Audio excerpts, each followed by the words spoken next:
دعوت تیرماهی جوانان به صف نیروهای مسلح توسان به پایان رسید. ولی وزارت مدافع گفت که بر اساس قانون نو دعوت به کمیسریت‌های حربی در تمام سال ادامه می‌کند. ظاهراً شرح نامکمل قانون قبول شده در ماه ینور امسال سر و صدای زیادی را برانگیخت که ممکن است دیگر تمام سال جوانان را به ارتش برند. مثلا از راه ابله و یا داشتن جوانان، شکار از کوچه و راه و سفربر کردن به صف نیروهای مسلح توسان. سلام، صحبت امروزی گپ آزاد را به همین مسئله میبخشه. مهمانان ما دلربا صمد و رئیس سازمان دفتر آزادی های شهروندی و مظفر باباجانов سابق کارمند کمیسریت حربی و رهبر تشکیلات والدان سربازان، هر دو هم محض به حمایت حقوق سربازان مشغولند و درباره به اصطلاح ابله و خوب آگاه هستند. خوش آمدید به برنامه ما. شروع میکنیم از شما دلربا که به حفظ حقوق سربازان مشغول هستید. تا حال به شما درباره ابله و یا جلب مجبوری جوانان به صف نیروهای مسلح شکایت میرسد؟ چون بر اساس قانون نو فرمان رئیس جمهور مهلت دعوت ماه نوامبر به پایان رسید. پس این چه معنا دارد؟ خواهش میکنم. تشکر زیاد. السلام علیکم تماشابینان عزیز. در حقیقت تقریبا تا 8 دکبر پس از به آخر رسیدن مهلت دعوت که برای دعوت تیرماهی تا 30 نوامبر پیش بینی کرده شده است، ما از شهروندان، نفرانی که در مهاجرت مهنتی بودند و به واسطه هواپیما در فرودگاه‌های شهر دوشنبه، خوجند و کلوب فرود آمدند، شکایت گرفتیم که آنها را دستگیری کرده غیر قانونی به خدمت حربی فرستادند. مظفر باباجانov، آیا در ولایت سوخت هم این گونه شکایت ها میرسند به شما و این شکایت ها چگونه هستند؟ این مسئله که از فرودگاه داشته بودند بعد از 1 دکبر به ما هم شکایت کردند، مخصوصا از فرودگاه خوجند. وقتی که چخر که دلربا گفت مهاجران مهنتی بعد 1 دکبر طریق فرودگاه از روسیه برگشته می آمدند، بسیاری آنها را دستگیر کرده همچنین ابله به کمیسریت حربی بردند و به فکر من تا سنه 8-10 دکبر دعوت به صف ارتش دوام داشت. ما در خاطر داریم که به فکرم 1 دکبر پریس سکرتری وزارت مدافع برآمده اعلان کرد که نقشه دعوت اجرا شد، لیکن ما شاهدی آن شدیم که یک چند کس شکایت کردند که پس از 1 دکبر تا چهلوهای 8-10 دکبر طریق ابله مخصوصا از فرودگاه ها دعوت دوام داشت. ما فکر میکنم که این دعوت پس از به انجام رسیدن مهلت دعوت که قانون و فرمان پرزیدنت معین کرده است، این 30 نوامبر این غیر قانونی می باشد. دلربا، شما سازمان شما که به این مسئله بی‌واسطه سر و کار دارد، آیا بعد از پیش آمدن چنین حالت شما مراجعت کردید به وزارت مدافع، به دیگر نهادها مراجعت کردید؟ به شما چی پاسخ داده؟ البته ما مراجعت ها نوشتیم به پروکراتور حربی، به وزارت مدافع. تا حال ما جواب رو نگرفتیم که جواب رسمی آنها میتونستیم با شما شناس کنیم. لیکن اینجا باید که یک چیز روشنی اندازیم. دعوت به کمیسریت حربی و فرستادن به قوه‌های مسلح این دو یک مسئله فرق کننده است. قانون پیش بینی کرده است که شهروندان میتوانند تنها با فرمان رئیس شهر ناحیه بین دعوت ها، بین ملت های دعوت برای شناسایی به کمیسریت های حربی دعوت شوند. لیکن این معنی آن را ندارد که بس از دعوت شدن برای شناسایی آنها می توانند که به خدمت حربی فرستاده شوند. این دو یک چیزی است که در تجربه هم متخصصان هم کارمندان کمیسریت های حربی این چیز رو عوض کرده خطاگی برآ داده ایستادند و این خطاگی جدی است. این جنایت از حد وکالت های خود برآمدن است. ما محض درباره همین به مقامات های داخلدار شکایت نوشتیم. محترم مظفر، شما چی میگویید به این مسائلی که دلربا ذکر کرده؟ حقیقتا چخیلی که در اینجا دلربا قید کرد، مطابق قانون نو در فاصله بین دو دعوت در اساس قرار رئیس شهر ناحیه کمیسریت حربی میتواند دعوت شونده را برای آموزش به کمیسریت حربی دعوت نماید. چرا فکر کردم من یک چند سوال میدم که آیا این معنای آن را دارد که تمام سال دعوت دوام دارد؟ نه، دعوت از 1 اپریل تا 31 مای و از 1 اکتبر تا 3 نوامبر بین این فاصله بین دو دعوت فقط در اساس قرار رئیس شهر ناحیه کارمندان کمیسریت حربی برای آموزش به کمیسریت حربی دعوتچیان را دعوت کرده میتوانند. در اینجا در این پس از تمام شدن دعوت بعد 30 نوامبر یا که بعد 31 مای گذراندن اونا از کمیسیون طبی سپردن دعوتنامه برای به خدمت بودن و بردن به خدمت این دغلانه ویران نمودن قانون می باشد.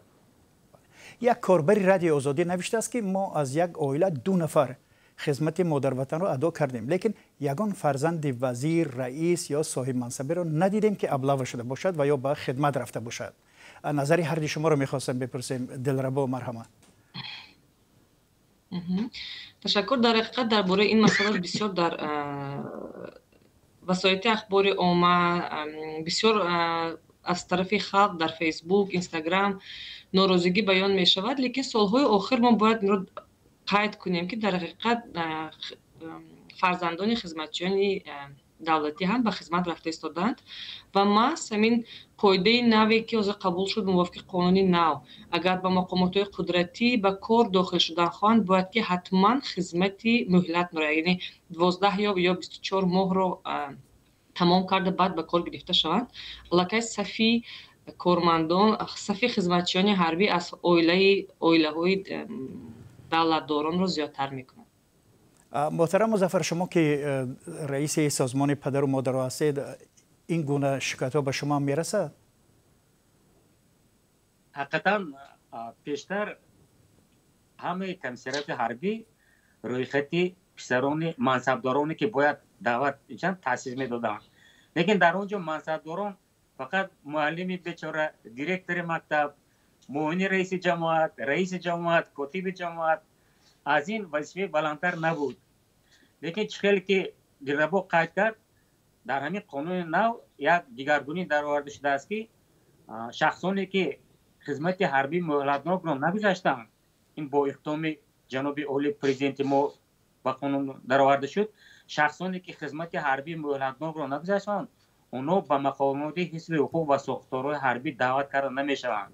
یعنی این معنی این را دارد که اگر هر دعوت شونده که معلومات عالی دارد 1 سال، یکی دعوت شونده معلومات عالی ندارد 2 سال، خدمت حربی مهلت را نگذارد، او به همین مقامات حفظ حقوق، اگنتی مواد مخدر، اگنتی کروپسیا، گمرک، پروکراتور، سود و دیگر به کار قبول کرده نمیشود.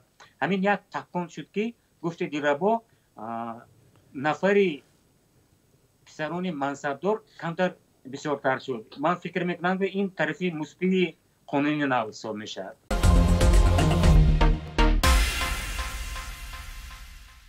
مثلا شما میتونید مثال بیارید که فرزند فلان وزیر یا که رئیس حکومت به ارتش دعوت شد، میتونید مثال روشن بیارید؟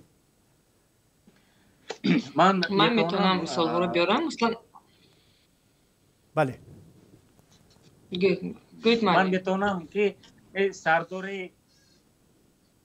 ریاستی کارهای داخلی سوخت جن خودش را فرستاده بود، بعد یک رئیس حاضر در خاطرم همچون پسری خودش را هم فرستاده بود، دیرکتور مکتب، امیان را در خاطر دارم و میتونم که با شما همچون نمونه بیارم.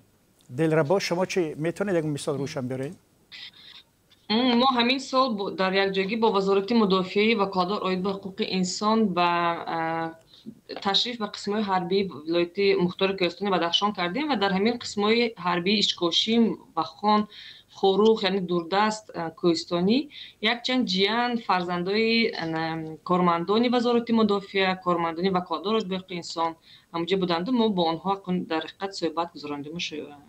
مثلا این گونه مثال‌های دارید شما که مثلا این گونه مثال‌های شما دارید که فرض کردیم نزدیکان پرزیدنت، خانواده پرزیدنت که زیاد در رسانه‌ها می‌نویسند دعوت شده باشند به ارمه یا رفته باشند داوطلبانه، این گونه مثال‌ها میتونید بیارید؟ لیکن از عائله پرزیدنت یگان معلومات هم نیست افسوس. ببینید ضمناً ما به این برنامه نماینده‌های کمیسریت‌های حربی و مسئولان وزارت مدافعه را دعوت کردیم، ولی آنها حاضر نشدند در برنامه ما اشتراک کنند. وزارت مدافعه چند پیش با شرح قانون درباره عهده‌داری‌های حربی و خدمت حربی گفت که بر اساس این قانون که تابستان قبول شد دعوت جوانان به کمیسریت‌های حربی ادامه می‌کنند. دلربا اگر همین بند را شرح می‌دادید که هدف دعوت چیست، بردن به ارتش یا هر وقت خواستن یا چیز دیگر؟ این ماده 28 قانون پیش بینی کرده است، خودشان نامش همین گزارندگی آموزشی پیش از دعوتی. یعنی ما باید در خاطر داریم که اول خدمت به وطن این عهده‌داری کنستیتوسیونی است. هر یک شهروند عهده‌داری‌های خود را وابسته به دعوت دارد. مثلا وقتی که جای استقامتش نو می شود، دیگه اونجا تحصیل داخل می شود، به کار می درآید، یا که جای استقامت رو ترک میکند به بیرون از وطن می رود، باید حتما کمیسریت‌های حربی جای استقامت رو خبردار کند. اگر نکند و جریمه بندی باید شود. چونکه برای هر یک دعوت شونده شهروند سنی دولتی جنسی مرد در کمیسریت‌های حربی پرونده ها آغاز کرده می شوند که باید در آن همه معلومات ها جمع کرده شود. این عهده‌داری شهروند است. افسوس که شهروندان همین عهده‌داری را پررق اجرا نمی‌کنند. گفتم ممکن است که به فکر 99% زیادتر شهروندان این عهده‌داری‌هاشون را اجرا نمی‌کنند و موادها درباره موادهای اکتوالی سری وقتی اید به دعوت شونده‌ها در کمیسریت‌های حربی کم هستند. برای همین ماده رو وارد کردند که هر یک شهروند اگر وای در روی خط کمیسریت حربی نوحه‌ای مثلا 39 شهر دوشنبه باشد، کمیسریت حربی نه تنها وقتی دعوتی بین دعوتی دعوت کرده شهروند رو موادهای ضروری را مثلا اوید به سلامتیش، جای استقامت، خانیش، مهنت، سفرهایی که بیرون از وطن میکند جمع کرده همین پرونده رو پوره میکند که تو اینکه در وقتی از کمیسی دعوتی گذشتن، کمیسی نه تنها سلامتی او را بها میدهند، اینچنین حالت اویلوی، حالت روانی او را بها میدهند. برای همین معلومات ها ضرور هستند. این مقصد ماده برای همین از برای بلند برداشتن صفت دعوت، برای بهتر آموختن هر یک دعوت شونده. لیکن از این طرف هم خانه ویرانکنی است، شهروندان پیشنهاد نمیکنند معلومات ها را سری وقته. از طرف کمیسریت‌های حربی هم سوء استفاده از همین نرم به نظر میرسد که با استفاده با این نرم اعلام کردند که حتی در رسما اعلام کردند که دعوت تمام سال میرود، دعوت برای شناسایی تمام سال میرود، لیکن سفربری به خدمت حربی تنها در مهلت‌های پیش بینی کرده قانون و در اساس فرمان پرزیدنت میرود. لیکن ما اصلا شاهد شدیم که همین نرم، همین ماده قانون بسیار ویرانکنی رو به میان آورد. چخیل که دیربا در اینجا قید کرد، از همین ماده، از همین معیار کارمندان کمیسریت حربی سوء استفاده نمودند. مثلا از 1 دکبر تقریبا تا 8 دکبر با فکرم برای مقصد آموزش از کمیسر از فرودگاه‌های شهر کوجند، دوشنبه، کلوب دستگیر کرده، با کمیسریت حربی آورده، آنها را برای ارتش به خدمت راه کردند. این ما فکر میکنم که در قانون ویران نمودن قانون است. چند سال پیش وقت زمانی که شما در کمیسریت حربی کار میکردید وضعیت چگونه بود در اون سالها؟ میتونه یادآور شوید وضعیت چگونه بود اون سال زمان؟ با من بسیار سوال میکنم که آیا شما همین مسئله ابلاغ گذرانده بودید؟ نه، چون من زیاده از 11 سال کمیسری حربی بودم. من اینجا یگان جای رستنی وقتی که جنگ سر شد سال 92 آخر 92 93 94 95 بود همین خیلی ابلاغ و از روی معیار یکی میگین این همین خیلی بود که دعوت تمام سال دوام میکرد. حتی همین خیلی بود که ما دعوت میکردیم بعدی که گریخته آمد و رو دوباره حتی 3 بار هم دعوت کردیم. حتی حالتا بود. بعدی که وقتی که پروکورور حربی با این با ما صحبت گذارنده ما این مسئله کرد. لیکن آخری سال 96 اولی 97 وقتی که مخصوصا بعد بستنی سازشنامه بین اپوزیسیون و دولت این 27 ایون 1992 این مسئله ابلاغ از بین برداشته شد. من یک چیز رو قید کردم که آدمای ما وقتی که همراه صحبت میکنید میفهمند. فقط با اونها صحبت کردن دکار. این خیلی صحبتی گروپ در گروپ که در همین 100 کس نه. لازم شد یکا با یکا صحبت کرده درد همون مردم رو شنیدن دکار. وقتی که درد مردم رو شنیده همه این رو فهمیده میتی. من فکر میکنم که از همین 10 تا میرفتگیش 7 تا 8 خواهش رفتن داره. یک چیزی رو قید کردم که سال 2014 پرزیدنت ما در یکی از جلسه های حکومت با وزیر مدافع و دیگر مقامات سپارش سخت دادن که میتوان غیر قانونی دعوت یعنی ابلاغ از بین برداشته شود و خرسندانه سال همون 14 15 16 این مسئله ابلاغ بسیار کم به نظر می رسید.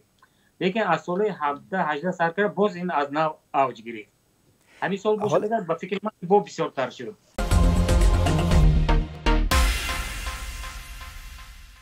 بر اساس قانون نو در تاجیکستان حالا ممکن است که یک جوان $2500 به خزانه دولت سپارد، یک ماه آمادگی حربی گذرد و همین از خدمت در صف نیروی مسلح آزاد باشد.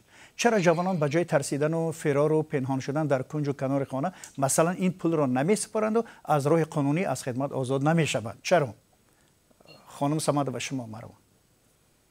در حقیقت این بسیار بحث بود اوید به این خدمت. این حتی خدمت رو خدمت الटरनेटिव هم نامیدن. این خدمت الटरनेटिव نیست. این خدمت در ذخیره ها قوای مسلح برای عوض پرداخت مبلغ می باشد. این هم چیزی که نباشد مبلغش زیاد باشد هم یک انتخاب است، یک امکانیت است که با دیگر نمود خدمت هر یک شهروند عهدهداری کنستیتوشنی خود را بجا آورد. لیکن من تا درجه‌ای که من میدونم حالا این خدمت در تجربه نیست. قرار حکومت در این باره قبول کرده شده است، لیکن 2 نفر شهروندان یعنی 2 نفر اعضایان عائله شهروندان مراجعه کرده گفتند که آنها عریضه پیشنهاد کرده میخواست میسی گذارند، بعد اون رسیدی پرداخت رو گرفته برده مبلغ رو سپاریده آمده به خدمت روند و وقتی که آنها از کمیسریت حربی گذشتند آنها رو به خدمت جاری مهلتناک یعنی 24 ماهه فرستادند. این 2 نفر مهاجران مهنتی بودند و تا چی درجه که من میدونم تا اونجایی که میدونم حالا این نمودی خدمت در تجربه تطبیق کرده نشده است. من با انتظارم که وزارت مدافع رسما معلومات میدهند، لیکن تا جایی که ما میدونیم اگر معلم دیگر معلومات نداشته باشند در تجربه ما در این نمودی خدمت جاری نیست. محترم بابا جانов شما مرحبا.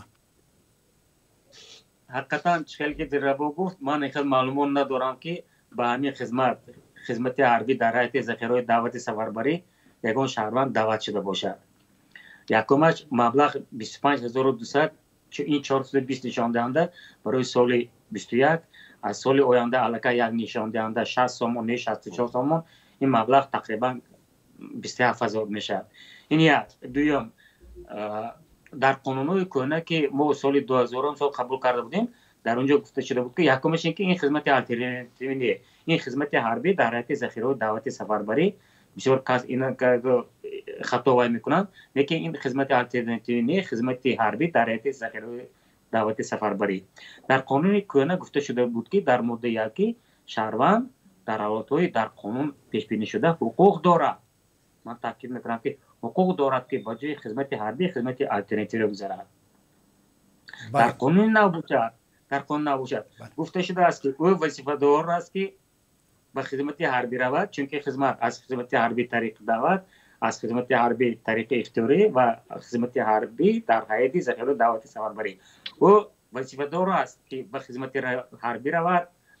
لیکن وقتی که گفت درباره ماده سیاسی همین قانون میره درباره خدمت حربی در حیات ذخیره دعوت در اونجا گفته شده است که شهروندی که از روی وضع سلامتی وضع عائلوی به خدمت حربی لایق دانسته میتوانند به خدمت حربی در حیات ذخیره دعوت سفربری با خواهش خود روند. در اینجا 2 کلمه عهدهداری و کلمه میتوانند این زمین و آسمان فرق دارد.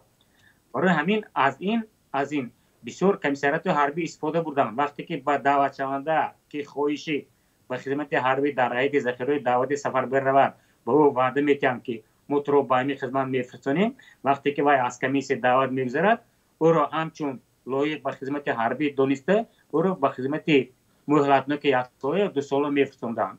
این فریب دادن دعوت شونده. این یک. دومش این معنی این رو دارد که دیگر شخصی که این رو فهمید و دیگر برای خواهش به کمیسیون حربی حتی برای گذاشتن خدمت حربی پولناب برای خدمت حربی در حیات ذخیره دعوت سفربری علاقه نمی‌بیاد. برای چی؟ برای اینکه این نسبت دیگران کمیسریت حربی این شخصان علاقه فریب دادن. و ما چند کس همیشه زنگ زد شخصا به من که حتی با کمیسریت حربی ولایتی آوردن اونا میگوید به من زنگ زده که ما در درس ما 25200 سومون مبلغ داریم. با ما گفتن که همیشه، لیکن وقتی که ما فهمیدیم این علاقه پسری ما با قسم حربی روان کرده شده است که ما چیکار کنیم، برای چی ما را فریب دادن. من فکر میکنم که همین فریب دادن فقط همچون یک علامت مثبت نسبت پس کردن اتوریته کمیسیون حربی پس کردن اتوریته کمیسیون دعوت کار میکند.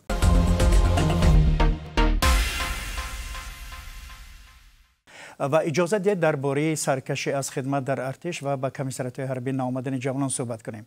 یک سبب اصلیش را که خود شما هم خوب میدونید دیدفشین و یا بدرفتاری در صف نیروهای مسلح مینامند.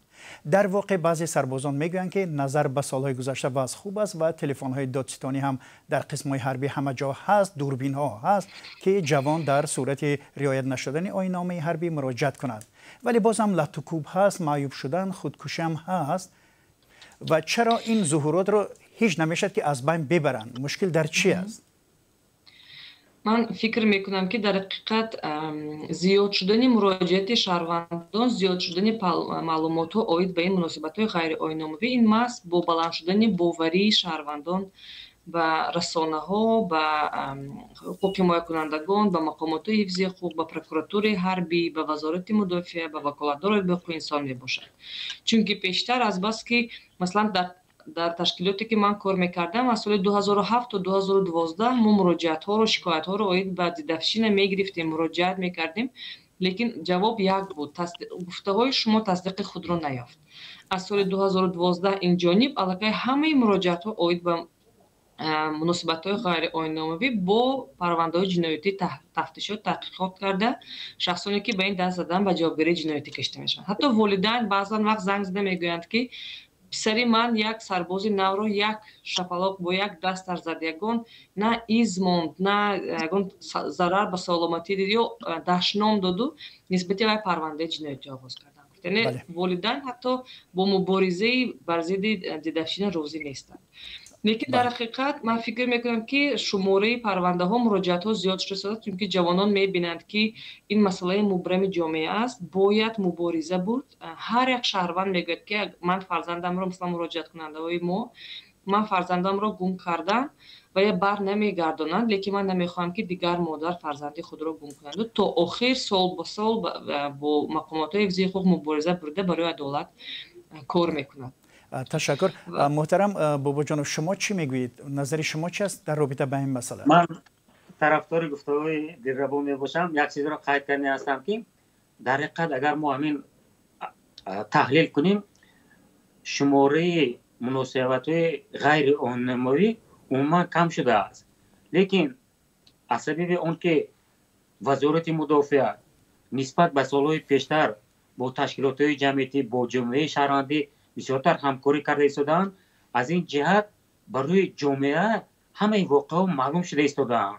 ممکن که با چشم کس نماید که این خیلی واقعا زیاد شده، لیکن اگر شمارش گرفت این خیلی واقعا کم شده ایستادند. لیکن هر یک واقعی جمع شده از سبب اون که جامعه شهروندی همکاری رو زیج راه مانده است با وزارت مدافعه به همه معلوم شده ایستاده است و فکر کرده ایستادم که من همین مناسبت‌های غیر آیین‌ناموی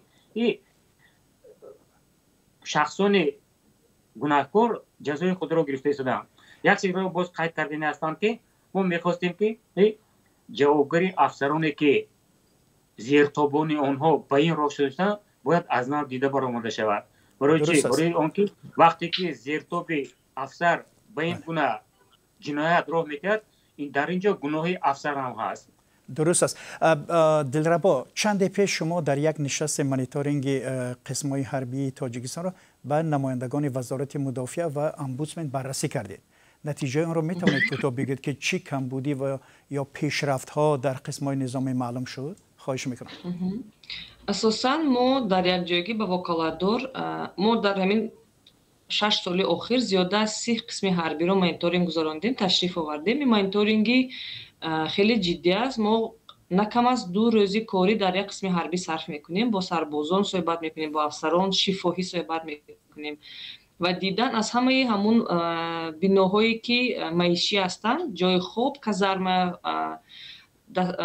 آشخانه، طبابتخانه، بنگاه طبی، جای دستورالشویی، حمام، حاجتخانه، کتابخانه، خانه های معیشی یعنی سرتراشخانه، جایی که شستشویی میکنند، جامعه شویی میکنند، همش را خودمون با چشمان خودمون نظر میگذارانیم.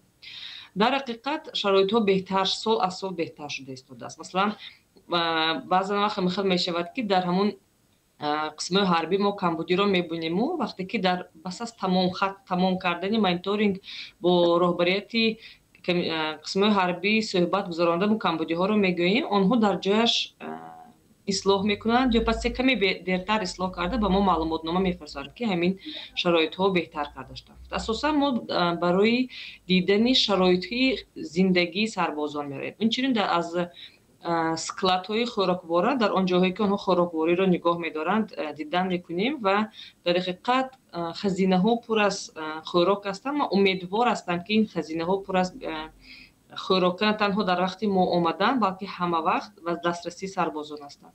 бибинед дуруст аст дилрабо, бибинед аз ин нақли шумо чунин бармеояд ки вазъият дар қисмҳои ҳарбӣ хеле хуб шуд. Пас чаро ҷавонон саркашӣ мекунанд, намеоянд ки хизмат кунанд? Мушкил аслан дар чи аст пас? Акума як чиз бояд қайд кунам, мо танҳо ба қисмҳои ҳарбӣ вазорати мудофиа мерем. Мо умуман 5 сохтори ҳарбӣ дорем ки қисмҳои ҳарбӣ доранд. Мо танҳо дастрасӣ ба қисмҳои ҳарбии вазорати мудофиа дорем.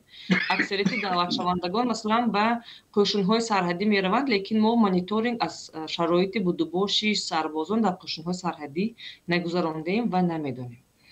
Ман як чиз бояд қайд кунам. Бале, бефармоед. Бале. як чиз бояд қайд кунам ки бояд шаҳрвандон як чиз дарк намоянд ки хизмати ҳарбӣ албатта шароиташ ҳамчун шароити хона нест. Унҷа модар нест, аҳли оила нест, унҷа либоси низомӣ мепӯшид, хӯроки низомӣ мехӯред. баъзан аз хоб, аз хӯрок, аз об одамро маҳрум мекунад ки вай ба ҳамин шароити ҷангӣ мутобиқ шавад, дар ҷойҳои сард, кӯҳистон гашта. Ин албатта мушкилии зиёд дорад. ҳар як шаҳрванд бояд ба ин омода бошад, дарк кунад масъулияти ҳифзи ватани худро дарк кунад. Ман намедонам агар ҳама ҷавонон гурез аз хизмат кунанд, агар ватани моро ки ҳифз менамояд.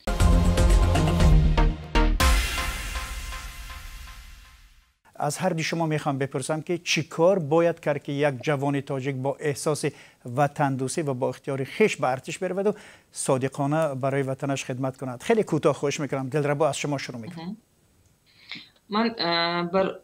من با سربازان و والدین بسیار صحبت میگذارم و میدانم که مسئله اساسی این تامین کردن بخطری سربازان در وقت آسایشته است. در وقتی مثلا یگان حالتهای جنگی محروم کردن سربازان از حیات یا فوت دیدن سربازان خیلی این قابل فهم و قابل قبول است. لیکن وقتی که سرباز از دست هم خدمتش جویرش کشته می شود یا ضرر جسمانی میگیرد، البته باوری نسبت خدمت حربی کم می شود. سربازان باید که در نزدیکی خانهشان خدمت کنند. دسترسی حربیگاهینه به علاقه موبیلی داشته باشند که والدین باوری زیادتر، خود سرباز باوری زیادتر نسبت قسم‌های حربی و خدمت پیدا کنند. بله، تشکر. محترم بابا جان، شما چی میگویید؟ فکر میکنم که یکم بسیط بلند برداشتن تربیت حربی وطن پرستی.